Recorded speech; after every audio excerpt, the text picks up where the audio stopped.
Friends, welcome to all of travel. আশা করি আপনারা সবাই ভালোই আছেন। আজ আমাদের অ্যাডভেঞ্চার কলকাতা শহরের ফুসফুস অর্থাৎ আমাদের প্রিয় রবীন্দ্র সরোবর। বন্ধুরা, যারা রবীন্দ্র সরোবর ঘুরতে যাচ্ছেন বা যাবেন বলে ঠিক করেছেন, তাদের কাছে এই ভিডিওটি হবে পারফেক্ট ভ্রমণ গাইড। এখানে আপনারা কিভাবে যাবেন, কত টাকা খরচ হবে, এন্ট্রি ফি কত, ভিতরে কোথায় কি আছে, সম্পূর্ণটা জানতে পারবেন আজকের এই ভিডিওটিতে। আপনারা যারা প্রকৃতির মাঝে শান্তি খোঁজেন তাদের বলি, এই জায়গাটি শুধু একটা লেক নয়, এটি কলকাতার আবেগ। এই জায়গাটি আবার ঢাকুরিয়া লেক নামেও পরিচিত। বিশ্বাস করুন, দিনের শুরুটা এর চেয়ে সুন্দর আর কোথাও হতে পারে না। দেখুন চারপাশে সবুজের সমাহার।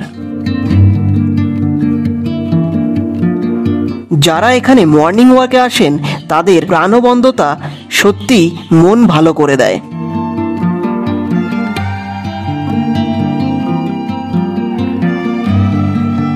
আমি নিজেই মুগ্ধ হয়ে গেলাম।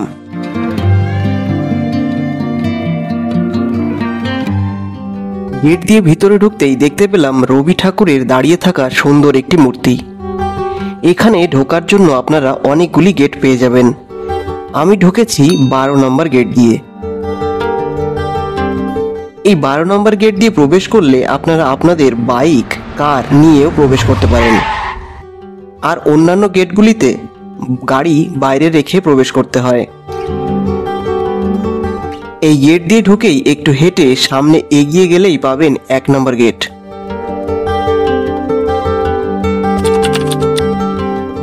এই রবীন্দ্র সরোবর লেকটির আয়তন 73 একর।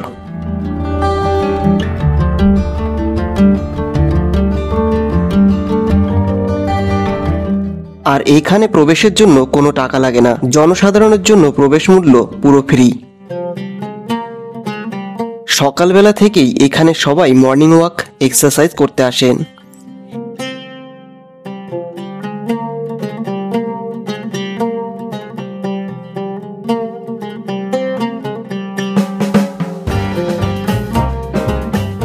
এই বয়স্ক লোকটিকে দেখে তো আমি অবাক। ইনিও এখানে মর্নিং ওয়াকে এসেছেন। বয়স হবে অ্যাপ্রক্স 80-র আশেপাশে। এর ভিতরে আপনারা বিভিন্ন ধরনের গাছ দেখতে পাবেন, যেগুলির পাশে সেই গাছগুলির নাম লেখা আছে।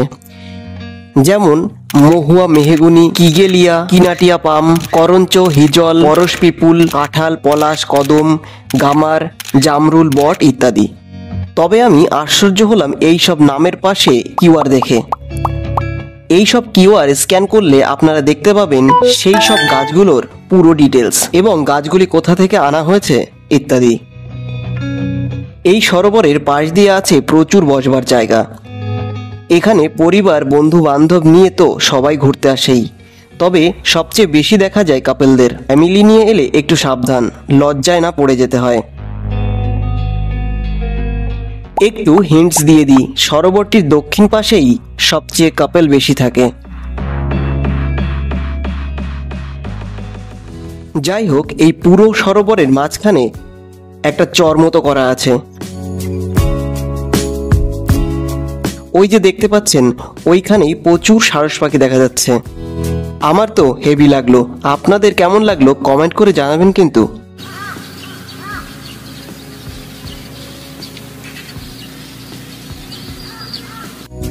এই পুরো জায়গাটি পরিষ্কার ও যত্ন নেওয়ার জন্য প্রচুর লোক রাখা আছে, যাদের জন্য পুরো রবীন্দ্র সরোবরটি সবসময় পরিষ্কার পরিচ্ছন্ন থাকে। এই সরোবরের পাশে আছে রবীন্দ্র সরোবরের সবচেয়ে সুন্দর একটি জায়গা, আর যেটিও সরোবরের দক্ষিণ পাশেই অবস্থিত। হ্যাঁ, যে পাশে কাপেলদের আসা যাওয়া বেশি থাকে। এই জায়গাটির নাম দেওয়া হয়েছে আর্ট গ্যালারি, মা ফিরে এলো। এখানে এই গেটটিকে প্রদীপ দুয়ারও বলা যায়। এই দুটি প্রদীপের স্তম্ভের গায়ে দেখতে পেলাম সুন্দর কারুকার্য। প্রদীপের নিচ থেকে উপর পর্যন্ত এইভাবেই কারুকার্যে ভরা।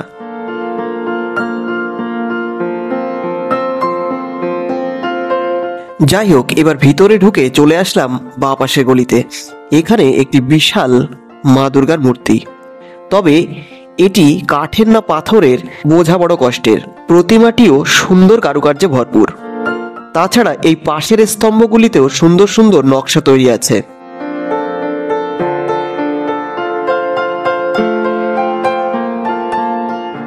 এবার চলুন গেটের ডান পাশের গলিতে। গেটের ডান পাশের গলিতে দেখতে পেলাম আরেকটি মায়ের মূর্তি, যেটি একটি বিশাল কাচের ঘরে রাখা। আর এরই পাশে দেখলাম একটি পুরনো আমলের ইঞ্জিন বিশেষ।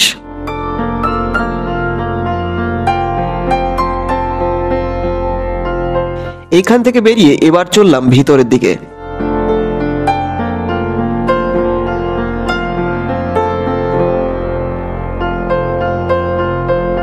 এখানেও দুটি মাতৃ প্রতিমা রাখা আছে।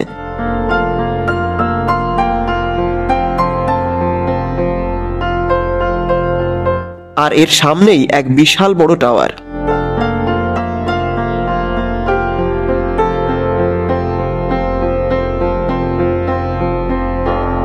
আর এই টাওয়ারটি পার করলেই সেই অসাধারণ স্বর্গপুরী, যেখানে মাতৃ প্রতিমাতে ভরা। এই জায়গাটার জন্যই এখানে নামকরণ করা হয়েছে আর্ট গ্যালারি। চলুন আগে দেখে নিই সব মাতৃ প্রতিমাগুলি।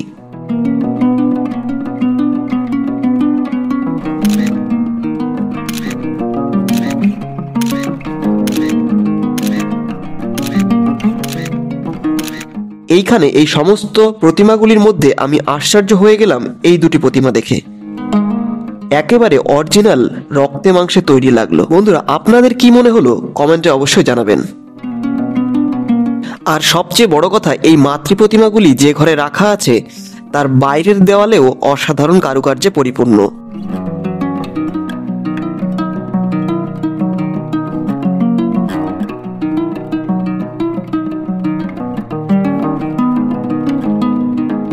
এই আর্ট গ্যালারিতেই একপাশে দেখতে পেলাম পাথর খোদাই করে তৈরি মা দুর্গা সহ 4 পুত্র কন্যার সুন্দর প্রতিমূর্তি। বন্ধুরা, আপনারা রবীন্দ্র সরোবরে আসলে এই জায়গাটি দেখতে ভুলবেন না যেন। বন্ধুরা, এই রবীন্দ্র সরোবরের ভিতরে আছে বিশাল বড় একটা ক্রিকেট প্র্যাকটিস মাঠ।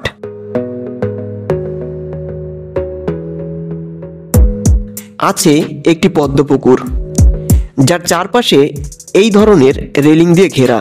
আপাতত এখানে কোনো পদ্ম দেখতে পেলাম না, হয়তো এখনো ফোটার সময় হয়নি। এখানে আরো দেখলাম যারা প্রকৃতিপ্রেমী, যারা ফটোগ্রাফার, তারা ছোট ছোট পাখির ফটো তুলে ক্যামেরা বন্দি করছে।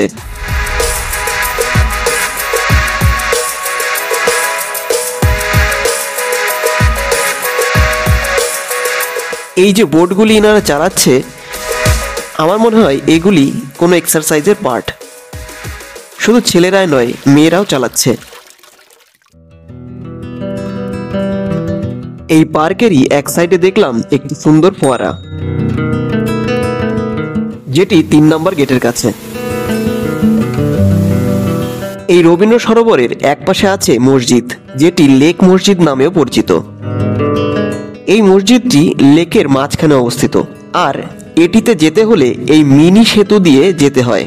সেতুটি হাওড়া ব্রিজের অনুরূপ তৈরি করা হয়েছে, আর ব্রিজটিও ক্যান্টিলিভার সেতুর মতো দোলে। হঠাৎ করেই চোখে পড়ল এই রবীন্দ্র সরোবরেই একপাশে সংরক্ষিত এই বহু পুরনো বাষ্পচালিত রোড রোলারের উপর।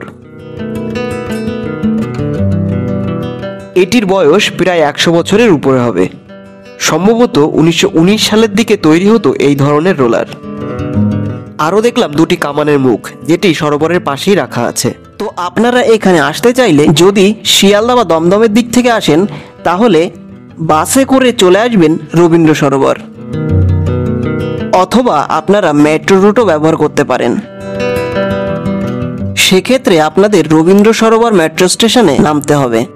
এই মেট্রো স্টেশন থেকে হেঁটে লেকের মূল গেট 2 থেকে 3 মিনিট লাগে। আর যারা লোকাল ট্রেনে আসছেন, তারা ঢাকুরিয়া বা টালিগঞ্জ স্টেশনে নেমে টোটো অটো করেও চলে আসতে পারেন এখানে।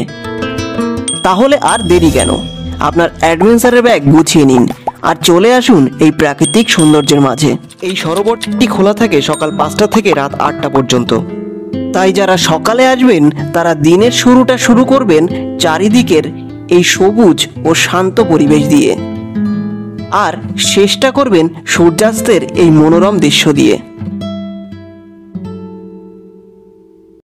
তো বন্ধুরা, এই ছিল রবীন্দ্র সরোবরের পুরোটা। ভিডিওটি আপনাদের কেমন লেগেছে অবশ্যই আমাকে ছোট্ট একটা কমেন্ট করে জানাবেন।